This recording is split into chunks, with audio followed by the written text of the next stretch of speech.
Today, we are headed to a quiet suburb of Minneapolis, Minnesota called St. Paul Park. Traditions are big for St. Paul Park. One of those families belongs to 19-year-old Kristine Larson. See, Kristine was an excellent student in high school, but life sort of sidetracked her academic career. When Kristine was just 17 years old, she ended up getting pregnant. She also tried hard to make her son's father, Zachary Matthews, a part of their lives, even though they were teenage parents, but things get a lot more complicated between the two. Kristine said Zachary was still interested in partying, and so by 2007, she decided she just wanted space, and she and Zachary split their time with their son. But it was clear that Kristine was still on Zachary's mind. He posts on Kristine's page, it's a picture of a rose with a caption saying, "Just dropping by to show some love to my friend."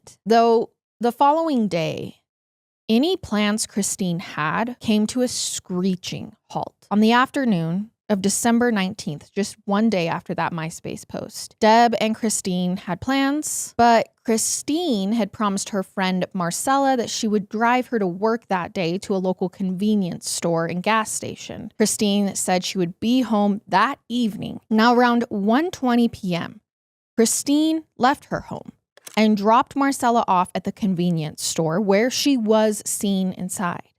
She even got an interview on the spot that day with the manager. But it's kind of after this that Kristine goes radio silent. 6:30 came and went, and then 7, and Deb is starting to worry about her. So Deb calls Zachary, and he's like, no, she never made it to my house today to pick me and our son up. So this is when her stepfather, Dan, steps in and tries to calm Deb down. Now, meanwhile, over in Minneapolis, a 911 call comes in. Hi, I think there's a car on fire in the alley behind the house. Apparently, a woman came home to find that a strange car was sitting in her driveway, and there was smoke coming out of it. And that's when the neighbor saw a woman slumped over in the back of this strange car. After he gets her out, he realizes that the woman was already dead. So police respond to the scene. It's no longer just a fire. Find a woman lying on the cold ground. And then they see that she has 3 marks around her neck. They see a few phone books that almost look like they were used as kindling to spark the fire, but they also see something that makes their hearts sink: an empty car seat. They run the Buick's license plates and find that it's registered to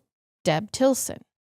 Then they find an ID in the car with a picture that clearly matches the victim that was found in the back seat: 19-year-old Kristine Larson. Other detectives learn a few other interesting details while they're investigating. The owner of the home who found the car, they left around 7:30 p.m. and were back home by 8. Someone else had to have driven the car there with her body inside, so they either walked, stole a vehicle, rode a bike. And they find that there was one reported stolen around the same time, a gold pickup truck. So it is around 4 a.m. when police finally knock on Kristine's parents' door and tell them the devastating news. But Zachary is incredibly distressed over the news. Like, when he gets this call from Kristine's parents, he is unwell. So by the next day, pathologists are working on Kristine's autopsy, and they do confirm what police feared. This is 100% a homicide. She also suffered a blow to the head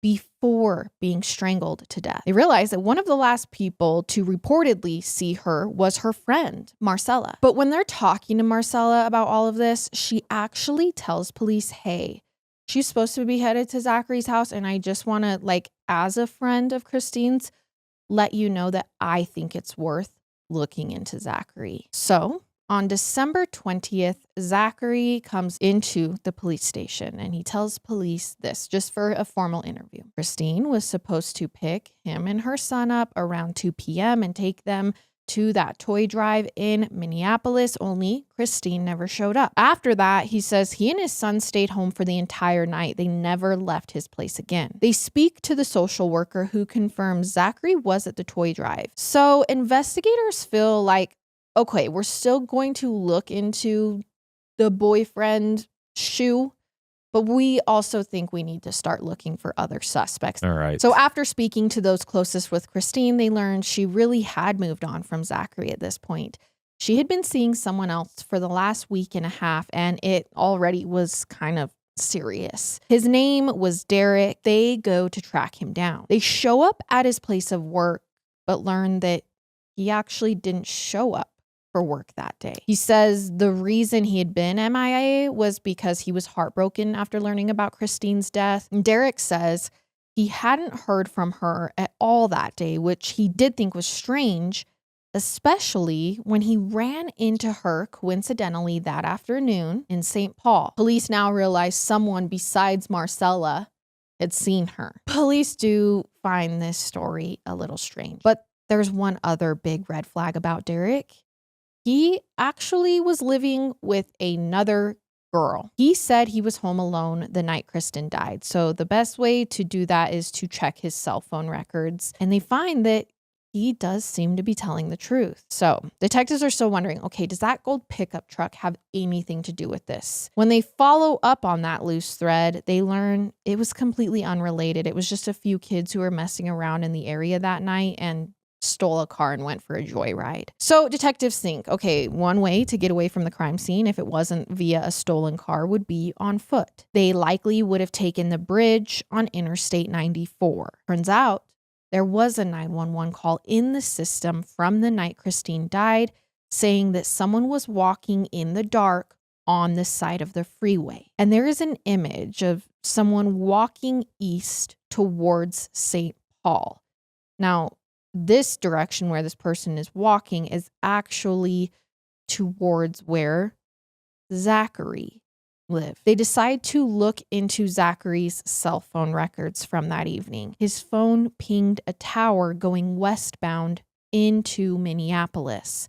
Okay. And then again, between 8 and 9:30 p.m., headed eastbound out of the city. So now Zachary Matthews is back at the top of the suspect list. When they start looking into Zachary more, he had been dealing with some mental health issues for a while. Zachary was insanely possessive, and he would call Christina at all hours of the night when she wasn't home. He would punch holes in the walls of their apartment.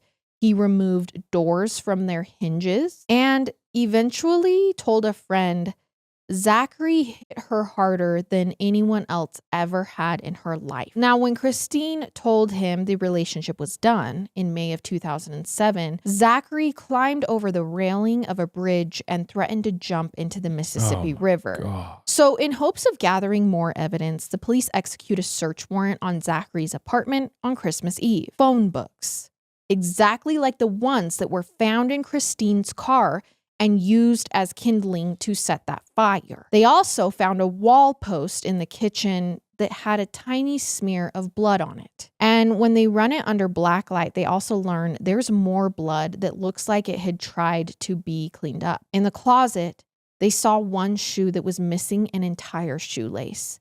It was the perfect size to match the ligature wound around Kristine's neck. So within the hour, Zachary's called down to the station for a second interview. At this point, he still denies killing Kristine. It's crazy. The more they share with Zachary, the more guilty he looks. And he says, okay.